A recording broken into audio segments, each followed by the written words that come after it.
Il macco di fave siciliano potete farlo anche fino a tarda primavera, con le fave fresche, guardate che bello!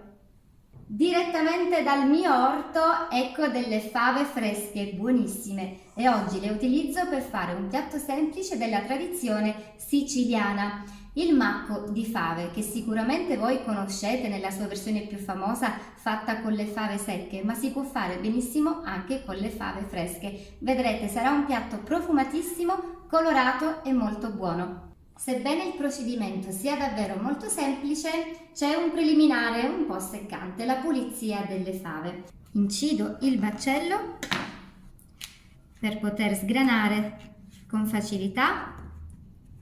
Poi mi aiuto con il coltello per togliere l'occhio e a questo punto è semplice anche togliere tutta la pellicina.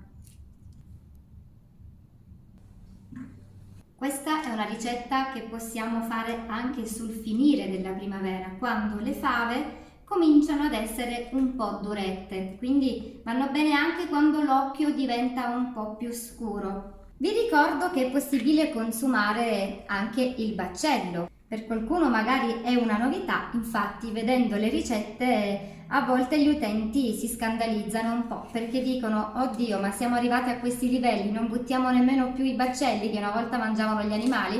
Beh, non è esattamente così, perché ci sono ricette davvero molto antiche che vedono come protagonisti i baccelli. Quando sono molto teneri sono gustosi, somigliano ai fagioli verdi, quelli larghi, e possono essere cucinati in svariati modi, sbollentati e poi ripassati in padella, o perché no impanati e fritti, la mia ricetta preferita. Quando vogliamo cucinare le fave alla siciliana, soffritte semplicemente con l'aglio nuovo, magari aggiungendo anche i piselli, non c'è bisogno di togliere questo rivestimento. In questo caso invece è necessario perché la caratteristica del macco è proprio la cremosità, quindi abbiamo bisogno solo di questa parte che cuocendo dovrà praticamente sfaldarsi del tutto e diventare quasi una purea. Ad essere onesta, queste fave non sono merito mio. È vero che vengono dal nostro orto, ma sono frutto del lavoro del mio papà. Anche mamma, nonna Carmela, coltivava le fave. Nella sua cucina gli ingredienti di stagione non mancavano mai. Finalmente ho finito, non mi resta che sciacquarle sotto acqua corrente e poi procedere con la ricetta. E a questo punto tocca alla cipolla.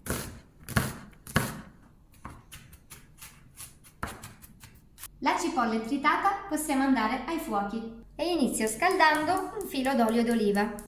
Aggiungo la cipolla, la lascio appassire dolcemente. È il momento di aggiungere le fave. Le faccio insaporire un paio di minuti. Metto un pochino di pepe nero.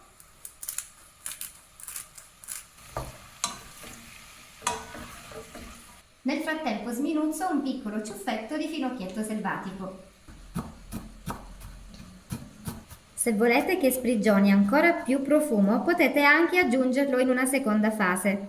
È il momento di coprire le fave con dell'acqua. Aggiusto di sale.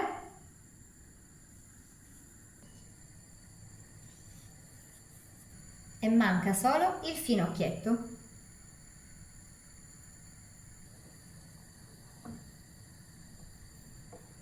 Metto il coperchio e lascio sobbollire fino a rendere le fave molto morbide. Sono trascorsi 40 minuti. Adesso però tocca a noi stabilire come vogliamo proseguire. C'è abbastanza acqua per cuocere della pasta. Molto spesso infatti il macco si accompagna agli spaghetti rotti, è proprio il formato che in Sicilia preferiamo. Può essere però servito semplicemente così come una purea. In quest'ultimo caso togliamo il coperchio e lasciamo asciugare l'acqua quanto basta. Vedete che le fave sono talmente cotte e tenere da essersi già un po' sfaldate. Possiamo a questo punto anche dargli un aiuto e quindi schiacciarle o con il dorso di un cucchiaio o con la forchetta per ridurle ulteriormente in purea. C'è chi, volendo ottenere una porea perfettamente liscia e cremosa, utilizza il frullatore ad immersione. Io, a dire il vero, però preferisco farne a meno e quindi ottenere un piatto dalla consistenza un po' più rustica, ma altrettanto buono. Non resta che impiattare.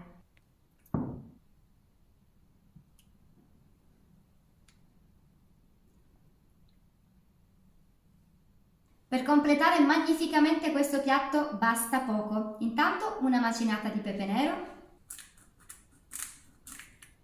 un filo di olio a crudo, ovviamente un olio extravergine di oliva di qualità, un ciuffettino di finocchietto selvatico.